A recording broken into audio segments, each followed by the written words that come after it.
어제 열왕기하 9장에 이어서 오늘 본문 10장에서도 오므리 왕조 즉 아합 가문에 대한 하나님의 심판의 내용입니다. 인자하시고 자비하신 우리 하나님은 또한 공의의 하나님이십니다. 하나님은 죄인들이 회개하고 돌아오기를 바라시면서 오래 참고 기다리십니다. 그러나 하나님이 심판하실 때가 되면은 철저하게 심판하십니다. 그때는 기회가 없습니다. 미련한 처녀들이 기름을 사러 간 사이에 신랑이 오셨습니다. 기름을 준비했던 처녀들은 함께 혼인잔치에 들어가고 문은 닫힙니다. 그 후에 남은 처녀들이 와서 이르되 주여 주여 우리에게 열어주소서. 대답하여 이르되 진실로 너희에게 이르노니 내가 너희를 알지 못하노라 하였느니라. 그렇습니다. 우리 하나님은 오래 참으시고 기다리시지만 하나님의 심판은 또한 철저하십니다.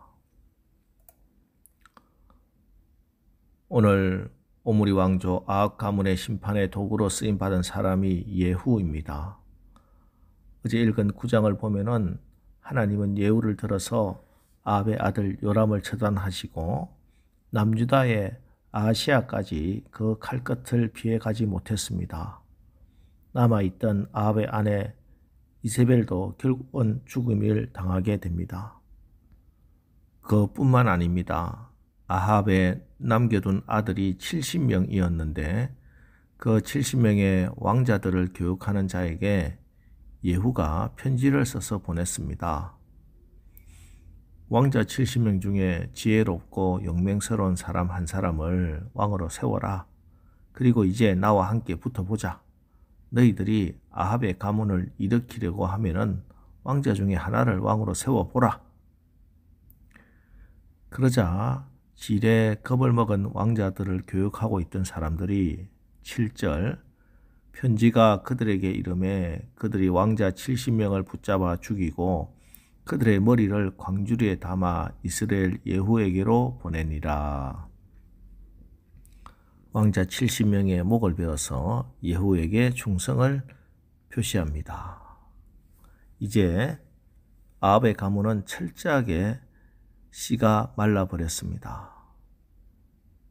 이것으로 끝이 아니었습니다. 남유다의 아하시아의 형제들을 길 가다 만나서 그들 42명까지 다 처단합니다.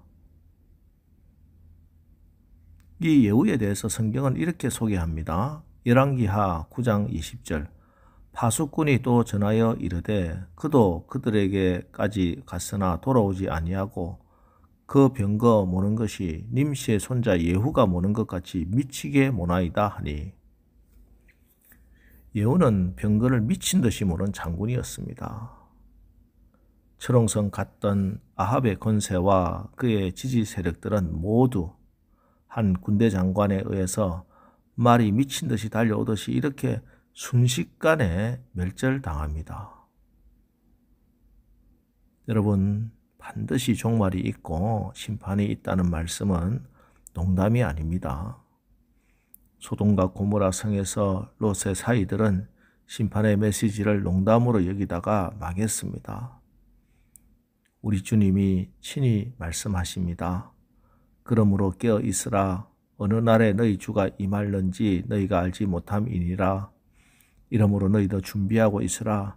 생각하지 않은 때 인자가 오리라. 갑작스러운 재림입니다. 그 누구도 예상치 못한 시기에 예수님은 갑자기 재림하십니다. 그러므로 우리의 신앙은 늘 다시 오실 주님을 주님 만날 그날을 바라보고 깨어서 준비하고 있어야 합니다. 어떻게 준비해야 합니까? 베드로 사도는 그의 편지에서 종말에 우리 그리스도인들이 어떻게 살아야 하는지에 대해서 이렇게 말씀합니다. 베드로전서 4장 7절로 11절 만물의 마지막이 가까이 왔으니 그러므로 너희는 정신을 차리고 근신하여 기도하라. 무엇보다도 뜨겁게 서로 사랑할지니 사랑은 허다한 죄를 덮느니라. 서로 대접하기를 원망 없이 하고 각각 은사를 받은 대로 하나님의 여러 가지 은혜를 맡은 선한 청지기 같이 서로 봉사하라. 만일 누가 말하려면 하나님의 말씀을 하는 것 같이 하고 누가 봉사하려면 하나님이 공급하시는 힘으로 하는 것 같이 하라. 이것이 종말을 사는 우리가 해야 할 일입니다. 특별히 만물의 마지막이 가까이 왔으니 그러므로 너희는 정신을 차리고 근신하여 기도하라. 기도가 우선입니다. 왜 우리가 기도해야 합니까? 왜 오늘 이 추운 새벽에 왜 나와서 기도합니까? 세상의 마지막이 가까이 왔기 때문입니다. 피곤하고 힘들어도 정신을 차리고 근신하여 기도해야 합니다. 그리고 무엇보다도 뜨겁게 서로 사랑할지니 사랑은 허다한 죄를 덮느니라. 마지막 때 우리가 해야 할 일은 비판하고 비난하고 헐뜯는 일이 아닙니다. 서로 사랑하는 일입니다. 죄가 보이지 않을 때까지 허물이 보이지 않을 정도로 사랑해야 합니다. 그리고 서로 대접하기를 원망 없이 하고 각각 은사를 받은 대로 하나님의 여러 가지 은혜를 맡은 선한 청지기 같이 서로 봉사하라. 하나님 나라를 섬기고 교회를 잘 섬기고 연약한 지체들 잘 돌보라 하는 것입니다. 오늘 우리가 이 아합 가문의 멸망을 읽고 타산지석으로 삼아서 오늘 이 새벽기도 시간이 주님을 만나는 그날을 준비하는 복된 시간 되시기를 주님의 이름으로 축원합니다. 하지만 오늘 본문에 너무나 아쉬운 한 절이 나오고 있습니다. 28절 예후가 이와 같이 이스라엘 중에서 바알을 멸하였으나 이스라엘에게 범죄하게 한 느밧의 아들 여로보암의 죄 곧 베델과 단에 있는 금송아지를 섬기는 죄에서는 떠나지 아니하였더라. 예후는 자기에게 맡겨진 사역 아주 잘 감당했습니다. 아합의 세력을 제거하는 데는 완벽하게 성공합니다. 그런데 정작 자기는 죄에서는 떠나지 아니하였더라. 그는 사역은 일은 열심히 했는데 정작 하나님이 살기 원하시는 삶은 살아가지 않았습니다. 저는 이것이 소위 열심히 예수 믿는다고 하는 스스로 내 신앙은 괜찮다고 생각하기 쉬운 우리가 빠지기 쉬운 함정이라고 생각합니다. 화려한 사역을 하고 정작 자기는 넘어지는 많은 주의 종들 이런 모습이 아닐까요? 오늘 하나님이 우리에게 요구하시는 것이 과연 무엇일까요? 많은 일을 하는 것도 중요하지만 정작 중요한 것은 바로 우리의 삶이 주님을 닮고 내 인격에서 하나님의 성품을 드러내도록 화려하지는 않아도 정말 기본에 충실한 그런 신앙의 모습이 아닐까요?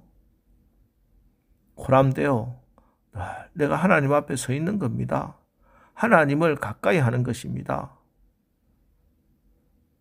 그러기 위해서 우리는 항상 믿음의 주여 또 온전하게 하시는 이 예수님을 바라봐야 합니다.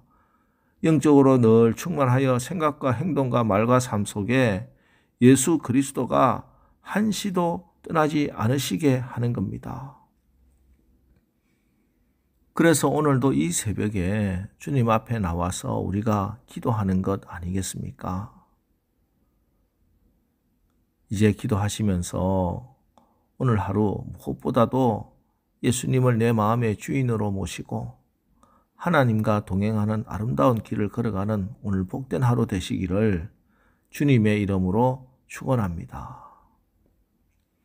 기도하겠습니다. 하나님, 오늘 아합의 족속들과 우상 숭배자들이 철저하게 심판을 받는 말씀을 읽고 우리도 종말이 있고 심판이 있다는 사실을 농담으로 여기지 않고 진지하게 받아들이게 하옵소서.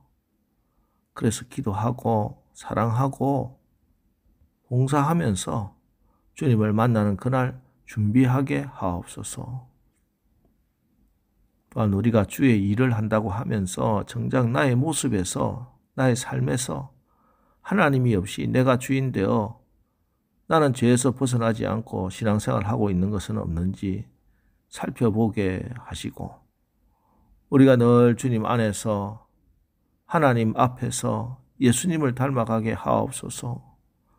그람되어 늘 내가 하나님 앞에 서 있다는 것 한시도 잊지 않고 예수님을 내 마음의 주인으로 모시고 하나님과 동행하는 아름다운 오늘 하루 되게 은혜를 베풀어 주옵소서.